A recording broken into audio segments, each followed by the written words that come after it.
എനിക്ക് ആമിറയോട് ഒരു കാര്യം പറയണ്ടായിരുന്നു. ആ എന്താ പറയ്. അല്ല, കുറച്ച് നാള് APC എന്നാണല്ലോ. ആ എടുത്തോ. ആ ഹലോ സർ. അമീറ, ആ മെയിൽ ഒന്ന് ചെക്ക് ചെയ്യണേ. ആ ഞാൻ നോക്കാം.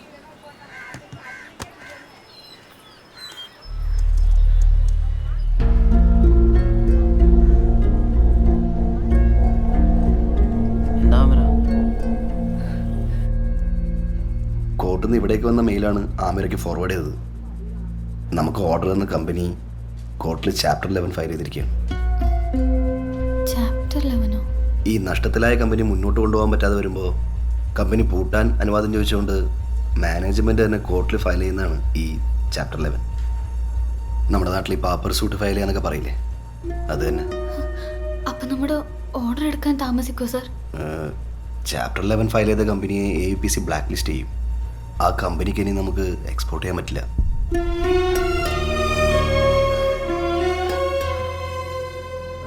സാറേ, നമ്മളിപ്പോൾ എന്താ ചെയ്യേണ്ടത്? ഏകദേശം ജോലികളൊക്കെ തീർന്നുകൊണ്ടിരിക്കുക.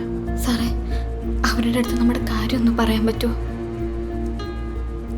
ഫസ്റ്റ് എക്സ്പോർട്ടിങ് ആയതുകൊണ്ട് ഈ ക്രെഡിറ്റ് ഗ്യാരണ്ടി കോർപ്പറേഷൻ്റെ ഇൻഷുറൻസ് ഒന്നും ചെയ്യാൻ പറ്റിയില്ലെന്ന്. അതാ മറ്റൊരു പ്രശ്നം. ഞാൻ എന്താ ചെയ്യാൻ പറ്റുമോ നോക്കട്ടെ. നമുക്കൊരു വഴി ഉണ്ടാക്കാം. ഓക്കെ.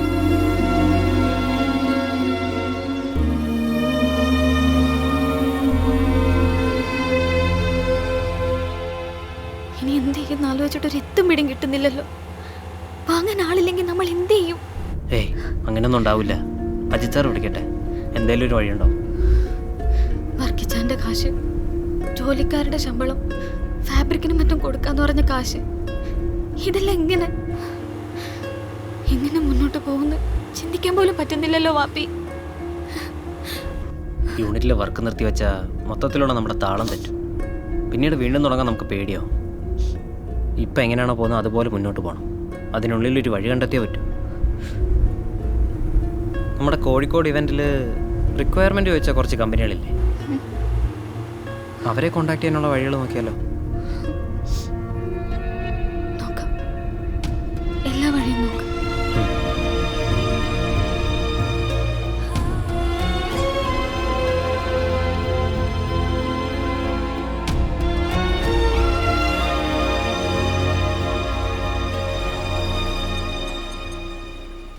ഓൻ വന്ന് പോവാങ്ങോട്ട് പോയി ചോദിക്കേ.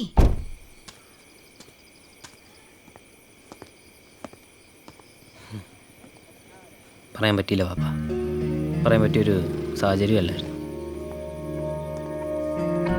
ഗൾഫിൽ നിന്ന് സൈന്യത്തെ വിളിക്കുമ്പോൾ നീ ഫോൺ എടുക്കുന്നില്ല എന്നും പറഞ്ഞ് എൻ്റെ ഇത്ത വിളിച്ചിരുന്നു. തിരിച്ചു പോകാൻ ഉദ്ദേശമില്ലെങ്കിൽ അവനെ വിളിച്ചൊന്ന് പറഞ്ഞൂടെ? നിനക്ക് പകരം വേറെ ആരെങ്കിലും അവൻ കടയിൽ വയ്ക്കുമല്ലോ.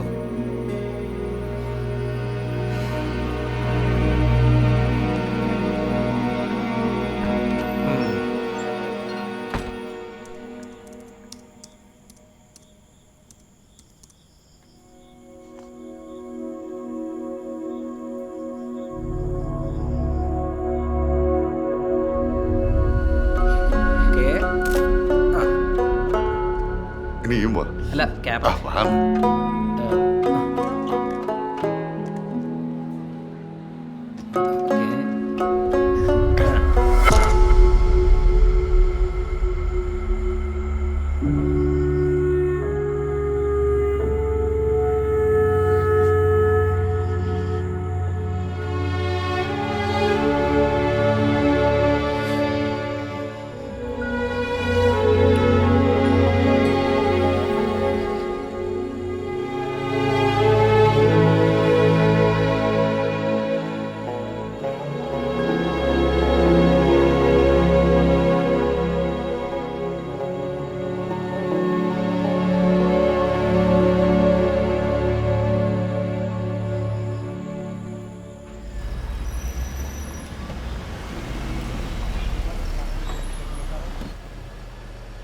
പാർക്ക് ചെയ്ത് വരാം.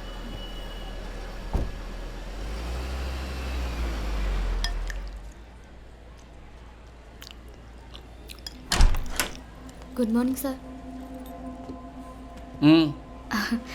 ഞങ്ങളുടെ കുറച്ച് ഡിസൈൻസ് കാണിക്കാനായിരുന്നു. ഡിസൈൻസോ? അതെ സാർ. എന്ത് ഡിസൈൻസ്? ഒരു സ്റ്റിച്ചിങ് യൂണിറ്റ് ഉണ്ട്, അവിടെ നിന്ന് ഡിസൈൻ ചെയ്തെടുത്ത് സ്റ്റിച്ച് ചെയ്തതാ. എക്സ്പോർട്ടിങ്ങിനായി പ്രൊഡ്യൂസ് ചെയ്തതാ സർ. ഈ ലോക്കൽ സെറ്റപ്പ് ഡ്രസ്സസ് ഒന്നും ഇവിടെ വിൽക്കുന്നില്ല. സാർ ഡിസൈൻസ് ഒന്ന് നോക്കിയിട്ട്. അതിൻ്റെ ആവശ്യമില്ല. ഇവിടെ വരുന്ന കസ്റ്റമേഴ്സ് ബ്രാൻഡഡ് ഐറ്റംസ് മാത്രം ആവശ്യപ്പെട്ട് വരുന്നവരാ, മനസ്സിലായോ? അതിനിടയ്ക്ക് പേര് പോലും അറിയാത്ത എത്ര സാധനങ്ങൾ വെച്ചാലേ ഞങ്ങളുടെ സ്ഥാപനത്തിന് അതിൻ്റെ ചീത്ത പേര്. സാർ വളരെ നല്ല ക്ലോത്ത് ഉപയോഗിച്ച് നല്ല ക്വാളിറ്റിയോടുകൂടി വർക്ക് ചെയ്തെടുത്താണ്. എന്ത് ക്വാളിറ്റി! നിങ്ങൾ ആ ബസ് സ്റ്റാൻഡിൻ്റെ പുറകിലോ മാർക്കറ്റിൻ്റെ സൈഡിലുള്ള കടകൾ നോക്കിയായിരിക്കും നല്ലത്. അവിടെ ആകുമ്പോൾ പ്രൈസസ് ഒക്കെ ആണെങ്കിൽ അവരെടുക്കും, പക്ഷെ 1 മാസത്തെ ക്രെഡിറ്റ് കൊടുക്കേണ്ടി വരും. അല്ലാണ്ട് ഇമാതിരി സാധനങ്ങൾ വെച്ചാൽ ഒരാളും ഇങ്ങോട്ട് വരില്ല. എന്നാ ഇറങ്ങല്ലേ മാഡം? ഇതുപോലൊരു സ്ഥാപനത്തിലേക്ക് ഇത്തരം ഐറ്റംസുമായി കയറി വരാൻ നിങ്ങൾ കാണിച്ച ധൈര്യമുണ്ടല്ലോ, അതടിപൊളിയാ.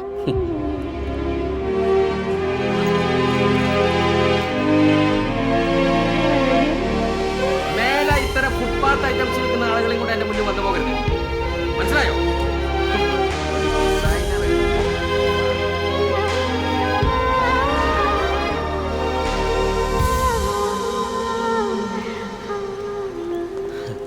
പോയിട്ടെന്തായി? ഓ അതൊന്നും നടക്കൂല.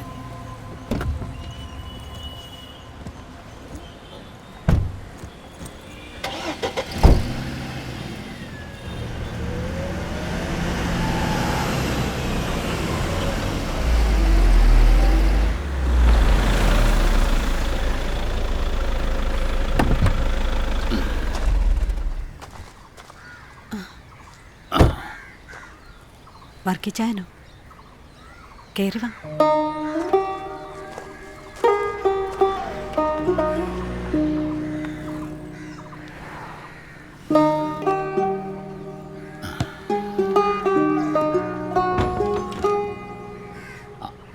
ആഹാ, മോള് ഇവിടെ ഉണ്ടായിരുന്ന? കടയിലായിരുന്നു ഇതുവരെ. ഇപ്പൊ ഉമ്മയെ കൂട്ടാൻ വേണ്ടി വന്നതാ.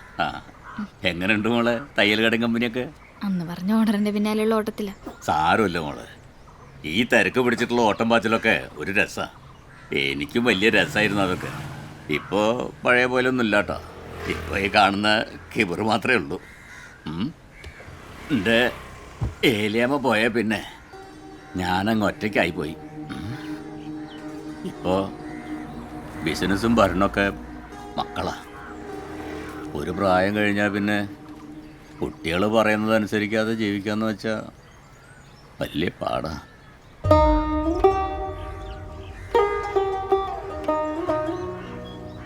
ബഷീറും ഞാനും തമ്മിലുണ്ടായിരുന്ന വിശ്വാസടുപ്പൊന്നും എൻ്റെ കുട്ടികൾക്ക് പറഞ്ഞാൽ മനസ്സിലാവില്ല. ഈ കായ് കടം കൊടുക്കലൊന്നും ഒരു സഹായമായിട്ടല്ല അവർ കാണുന്നത്, ഒരു ബിസിനസ്സായിട്ടാണ്. വീടൊന്നും ഇല്ലാണ്ട് ബഷീറിന് ഞാൻ കായ് കടം കൊടുത്തതിന് എന്നും അവിടെ കുട്ടികൾ വഴക്കും ബഹള. ഇപ്പൊ തന്നെ ഞാനിവിടെ വന്ന് നിങ്ങളോട് ഇതൊക്കെ പറയുന്നുണ്ടോയെന്ന് അറിയാൻ വേണ്ടിയിട്ടാണ് ഡ്രൈവറേയും കൂട്ടി ഓരോന്നും അങ്ങോട്ട് വിട്ടിരിക്കുന്നു. അത്രയ്ക്ക് വിശ്വാസം.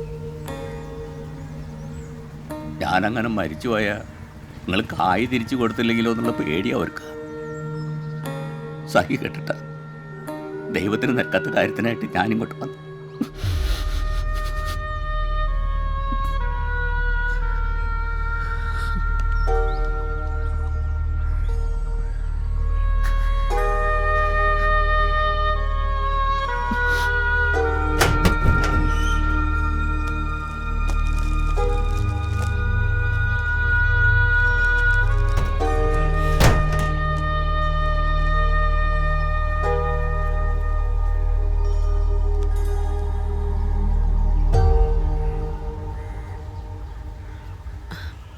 ഈ വീടിരിക്കണ 15 സെൻറ്റ് സ്ഥലത്തിൻ്റെ പ്രമാണമാണിത്.